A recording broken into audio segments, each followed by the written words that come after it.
मौलवी अब्दुल हक नामदेव के बारे में कहते हैं कि नामदेव मकबरा राबिया दौरानी औरंगाबाद हैदराबाद के बाग में माली था। यानी नामदेव इस सबक का अहम किरदार है, जिसके बारे में मौलवी अब्दुल हक कहते हैं कि वो राबिया दौरानी औरंगाबाद, ये एक जगह है हैदराबाद दक्कन की, जहाँ के बाग में माली था।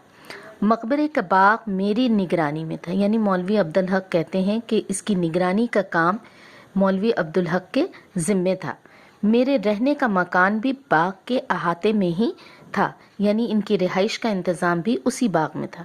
मैंने अपने बाग के साथ चमन बनाने का काम नामदेव के सुपुर्द किया। यानी बाग के अहाते में जो चमन या एक बाग था, उसको बनाने का काम जो है वो नामदेव को दिया गया। मैं अंदर कमरे में काम करता रहता। मेरी मेज़ के सामने बड़ी खिड़की थी। यानी वो बताते हैं कि बाग के अहाते में जो इनको रहने का इंतज़ाम किया गया था, वहाँ कमरे में ये बैठकर जिस खिड़की के सामने अपना काम किया करते थे, वहाँ से बाग का नज़ारा साफ नज़र आता था। लिखते लिखते कभी नज़र उठाकर देखता तो नामदेव को अपने काम में मसरूफ़ पाता। वो कहते हैं कि जब मैं अपने काम में मशगूल होता और कभी कभी मेरी नज़र खिड़की से बाहर की तरफ बाग में पड़ती तो मैं हमेशा नामदेव को काम करता हुआ पाता। बाज़ दफ़ा इसकी हरकतें देखकर बहुत ताज्जुब होता और कभी कभी उसकी हरकतें देख के बहुत अजीब सा लगता।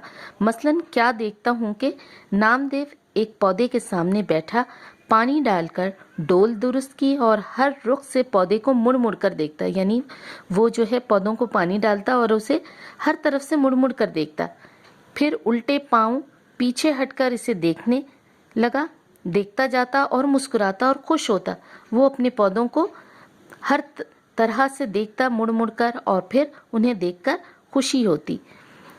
ये देखकर मुझे हैरत भी होती और खुशी भी। और जब मैं उसे इस तरह का करते देखता तो मुझे बड़ी हैरत भी होती और खुशी भी होती।